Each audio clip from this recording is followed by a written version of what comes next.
അസ്സലാമലൈക്കും, it's me റിസ. അറഫ ദിവസം എന്താണെന്ന് പറഞ്ഞാൽ നിങ്ങൾക്കറിയാം. അറഫ ദിവസം എന്ന് പറഞ്ഞാൽ അള്ളാഹ്ക്ക് ഏറ്റവും അധികം ഇഷ്ടപ്പെട്ട ദിവസമാണ് അറഫ ദിവസം. ഈ ദുനിയാവിൽ ഏറ്റവും ശ്രേഷ്ഠമായ ദിനമാണ് അറഫ ദിനം.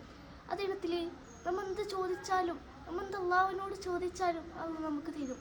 നമുക്ക് സമ്പത്ത് വേണോ, ദീർഘായുസ്സ് വേണോ, ഭക്ഷണം, വസ്ത്രം, എന്ത് ചോദിച്ചാലും അള്ളാഹ് നമുക്ക് തരും. നരകത്തിലുള്ളവരെ മോചിപ്പിക്കുന്ന ദിവസമാണ് ആ ദിനം. അവർക്ക് ഏറ്റവും കൂടുതൽ ഇഷ്ടപ്പെട്ട ദിവസമാണ് അറഫ ദിവസം. ആ ദിവസം ഒരു നോമ്പുണ്ട്, ഒരു സുന്നത്ത് നോമ്പാണ്. ആ സുന്നത്ത് നോമ്പ് നോക്കുന്നവരെ അവർക്ക് ഭയങ്കര ഇഷ്ടമാണ്. കഴിഞ്ഞു പോയ പാപങ്ങളെയും വരാനിരിക്കുന്ന പാപങ്ങളെയും അവ നമുക്ക് പുറത്തു തരും. നമ്മളെ മുത്തുനബി സല്ലല്ലാഹു അലൈഹി വസല്ലം തങ്ങൾ നമുക്കൊരു ദുആ അടുപ്പിച്ചിരുന്നുണ്ട്. എന്താണെന്നറിയോ? ഞാൻ പറഞ്ഞുതരാം. അസ്തഗ്ഫിറുല്ലാഹുൽ അലീം. ഇത് സമ്പത്ത് അധികമാക്കാനുള്ളത് മാത്രമല്ല, നമ്മളെ എല്ലാ പാപങ്ങളും കുറക്കപ്പെടാനുള്ള ദുആവുമാണ്. നമ്മുടെ എല്ലാ പാപങ്ങളും പുറത്തു തരട്ടെ. ആമീൻ.